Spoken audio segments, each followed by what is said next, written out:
The correlation between, to explain to you what it means, is that to make money grow like this, your energy better grow like this. If your energy doesn't grow like that, forget about it. Otherwise the correlation won't be exact. So money and energy are correlated in this fashion. We'll come to that. But to make money grow, that was from our mind, layers of concepts, the economic system, the money are named, all these were concepts. But how do you actually make it grow? You need a lot of things anymore. You can't increase the speed. And you've only finished half of it. Whatever it was that you were pulling out of the ground, you've only finished half of it. And it starts falling. This is drastic. It's completely different from our understanding of how a water tank works or a petrol tank works. We think we've got a petrol tank mentality. So we think, okay, my car is half empty, I'm traveling, I have to go 200 kilometers, I've finished 100. So what's the problem? I've gone half the distance and my petrol tank is half empty. And that's because the petrol tank in your car use petrol linearly. Linearly means flat. So there's a first half and there's a second half.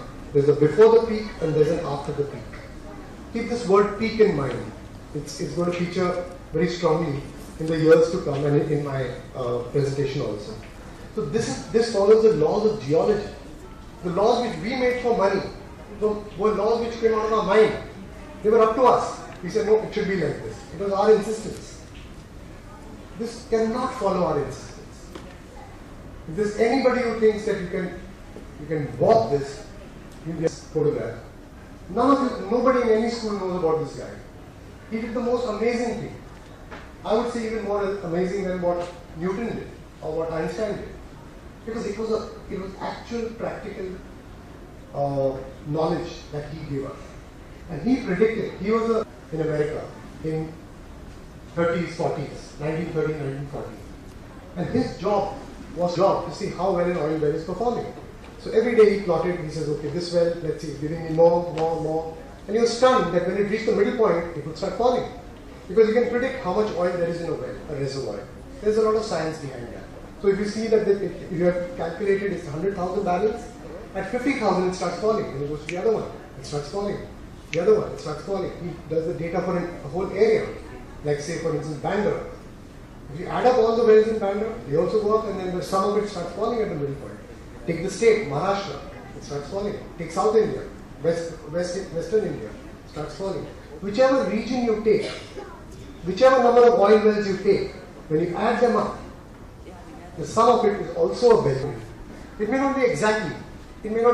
Some people from IIT and all might contest. No, it's not exactly a binomial. It's not exactly an exponential. Whatever it is able to fulfill. It moves more or less in sync, like a runner and a coach.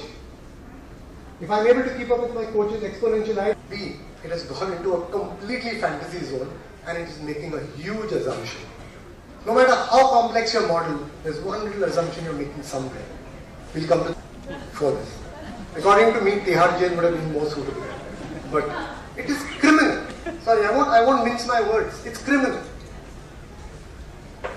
So world global peak as for 2000, which got shifted to 2005. It got shifted because of this. This was the Arab oil embargo. The whole world used less oil. Had the whole world not had OPEC was being formed at that time.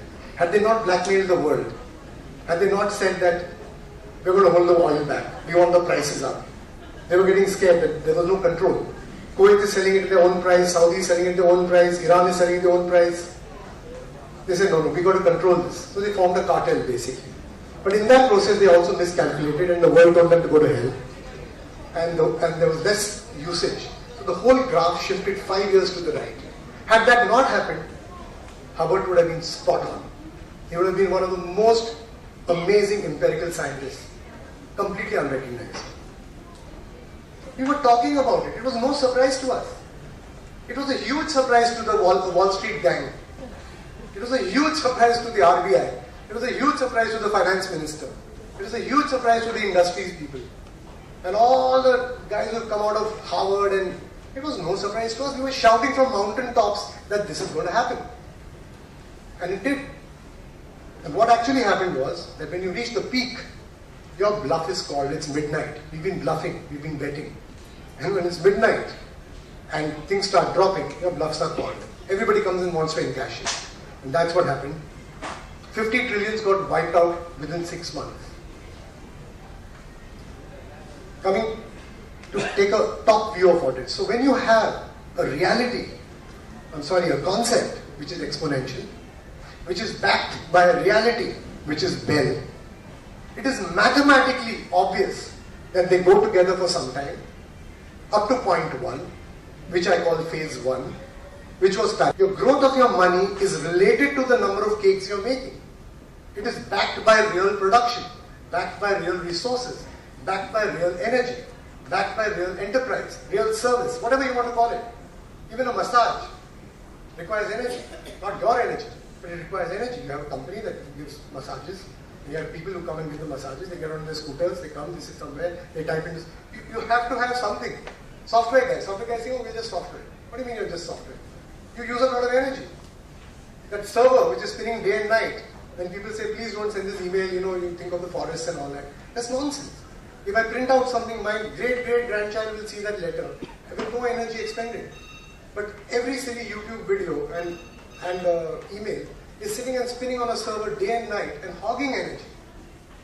So this myth of it being invisible is not invisible, it is backed by energy. So point 1, growth is true, cannot perpetuate. Because the earth is finite, A, your concept is unreal, B, and C, the earth behaves in a bell curve. There's a disparity between the two. And you cannot, no finance minister, no Black and Scholes, no wild concept can make this work. So what is the third curve? The third curve is our real budget of energy.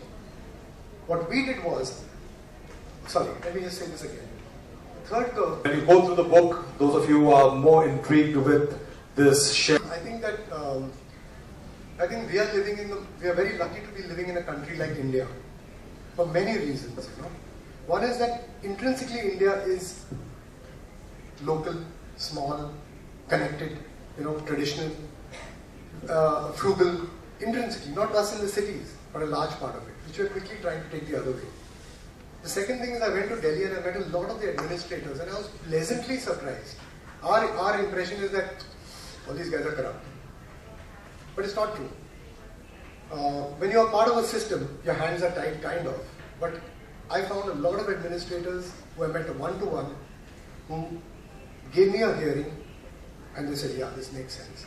Now, I don't expect that guy next morning to go there and suddenly change the policy. I'm not saying that. If today you're running an auto company, I'm not expecting you to tomorrow shut down your company. I use a car. The first thing is acceptance. So I think I'm finding people there who are accepting that this makes sense. But let me tell you honestly, it's not about a book. It's not about one guy saying something, whether you accept it as sensible or not. Whether you like it or not, reality will take you. I believe that reality is going to deal with us. Reality is going to deal with us. Reality will make us understand these are the limits, bhaiya, ye hoga, nahi hoga. That is why you're having, but with a lot of denial words like austerity. That's denial. Arey bolo shrinkage. Why are you saying austerity? It makes it sound like a model choice. Europeans are austere. They're not in shrinkage. So as long as you keep denying, but you can see, bhaiya, they have to eat their, not they, all of us will have to. Nobody's exempt. This is not a model thing as I told you. But I'm saying that you can see that reality is dealing with us. Why are you talking about smaller cars? Why are you talking about efficiency? By the way, efficiency does nothing. Classically, efficiency has only increased consumption. All that is in the book. Because you're in a growth model. If you give me a more efficient machine, I'll make more products, that's all. I'm not going to make less products. So all these are fake arguments. Technology is energy intensive. Our kind of technology is immensely energy intensive. It is not the same as the technology of a spider. A spider can hang with its saliva, its own body weight, just on the body fluids which come from its own body. It doesn't go digging in the middle of somewhere and taking out iron ore and this and that and petroleum, and it doesn't need all that. It's doing something even more fantastic. So, if anything, this book is not saying that, oh, I'm going to change the world. No. It's not saying that I'm different from you guys. No, I'm stuck in the same.